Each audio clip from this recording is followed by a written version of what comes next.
Welcome to the deep dive. Today we're really digging into a landmark book, Richard Powers' Pulitzer Prize winner, The Overstory.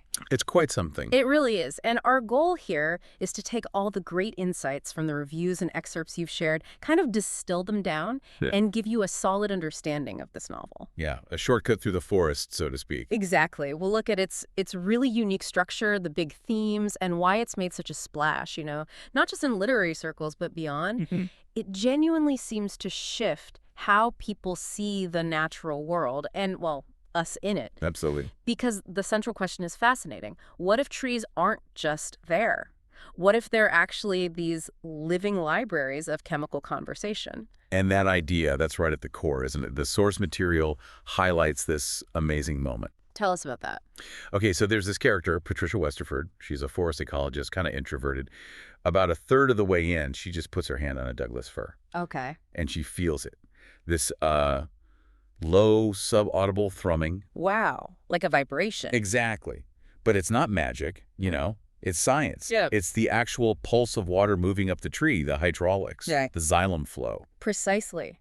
And Powers uses that grounding in science to totally flip our perspective on what a tree is. It's active. It's communicating. So it's taking a scientific reality and giving it this, well, almost profound revelatory weight, not just poetry. That's exactly. The review calls it the book's epistemological hinge. Okay, big word there.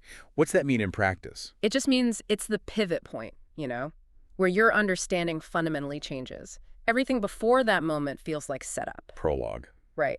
And everything after is a consequence of seeing trees, seeing the world in this new way. It turns the book into what the review calls a secular revelation. Ah, I like that. Insight from nature itself, not a lecture. Exactly. It avoids being just another ecological sermon. Yeah. It wants you to feel that thrumming yourself. That's incredibly effective.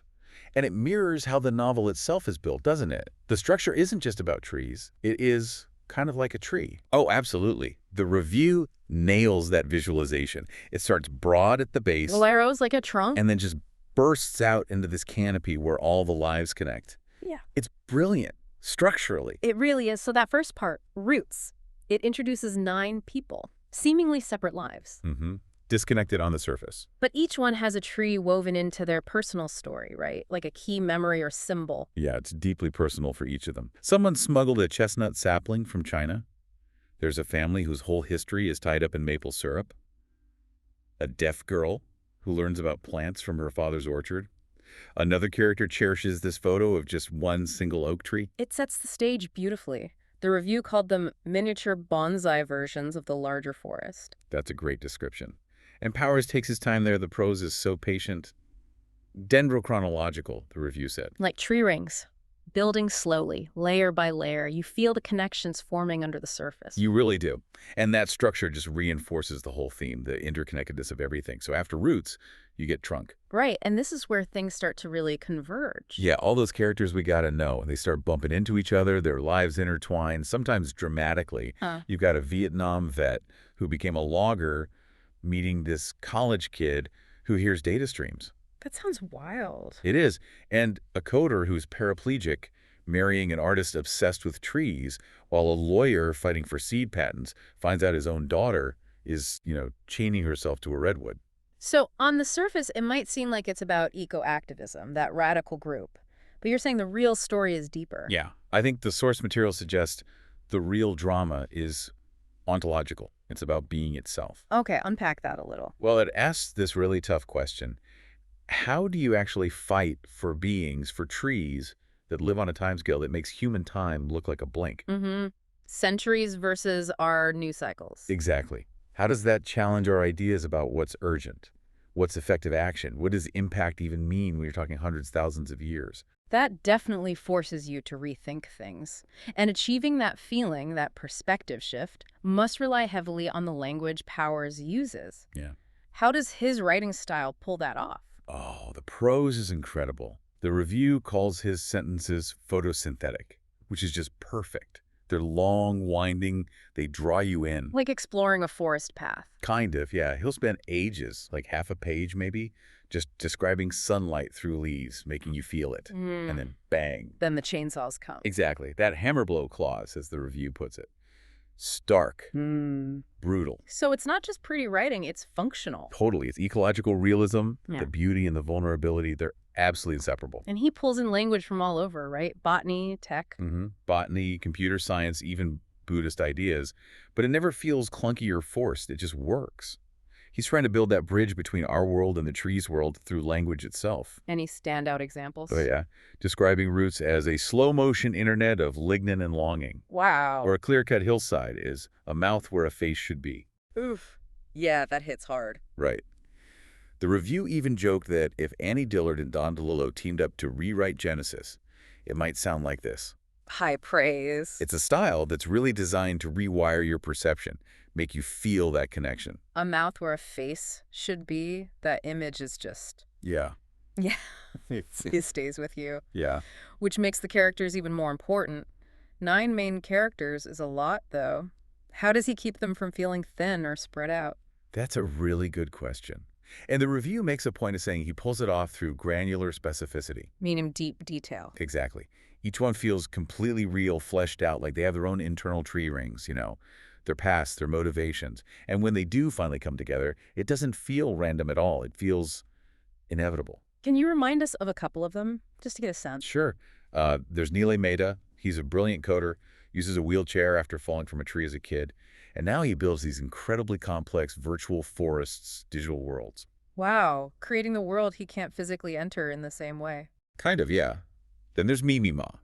She's an engineer, carries her family history through this tiny mulberry bonsai her father kept. It's got a living link to her roots. Or Olivia Vandergriff, the college student. She starts off maybe a bit extreme, but she goes through this incredible transformation, becomes this reluctant Joan of Arc, scarred but utterly committed. So they're not just symbols, they're deeply human. Which raises that question of empathy again. How does he make us care, even about minor figures? That's one of the book's real strengths. The review mentions this logger character. He's only there for like 3 pages. Okay. But Powers gives him this tiny poignant detail, a memory of his daughter pressing her ear against a pine tree, trying to listen for the ocean. Ah, that's lovely, even in a logger. Right. It's just this profound idea running through the book. Every human is kind of dwarfed by the non-human, by the sheer scale of the forest, the trees. But at the same time, they're paradoxically enlarged by connecting with it. So the trees don't need us. Probably not, no. But the novel suggests we need them to understand ourselves better, to find our place. That's a powerful dynamic.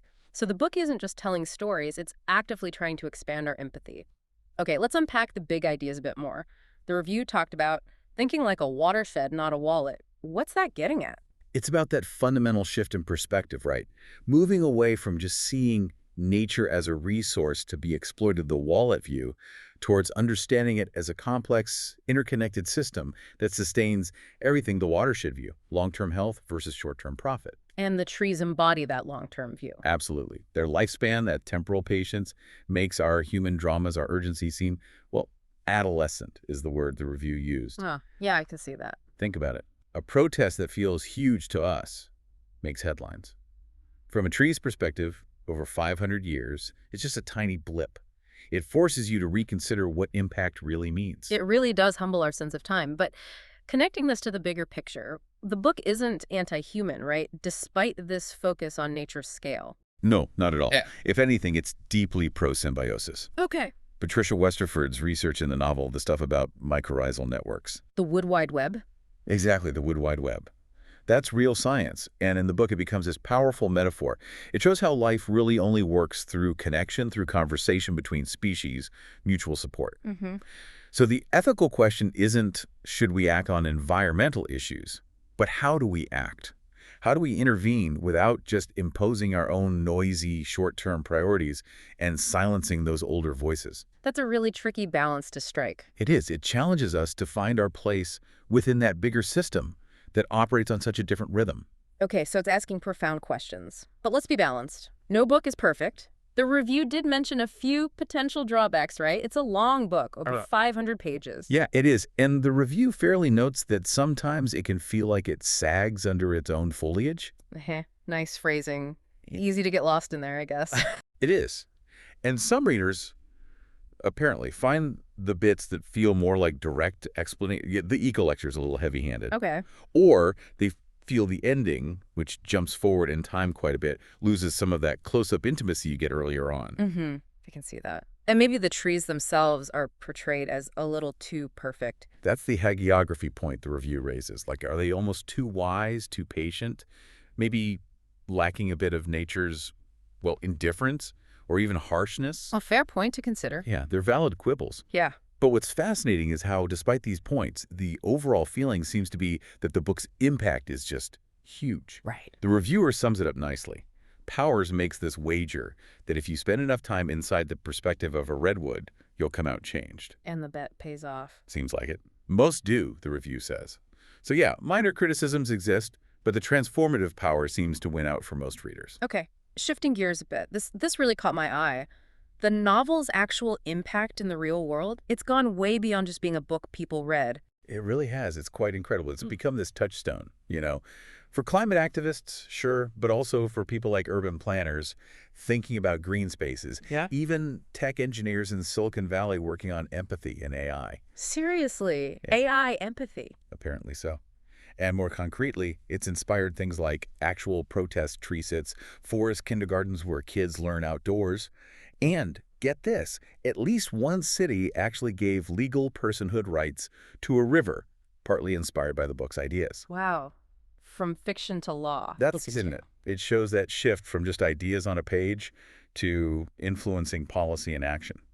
But maybe even more important than those big actions is the personal shift, right? How it changes individuals. Exactly. That might be the most profound legacy. The review says it's changed the way readers walk through parks. I love that. It's not necessarily demanding you go out and, hug trees, though you can. Right. It's more about prompting you to listen, to try and sense that slow, quiet thrumming, that hidden conversation, and maybe realize that same life force, that interconnected pulse, is in you too. That's a beautiful thought. It's an internal change.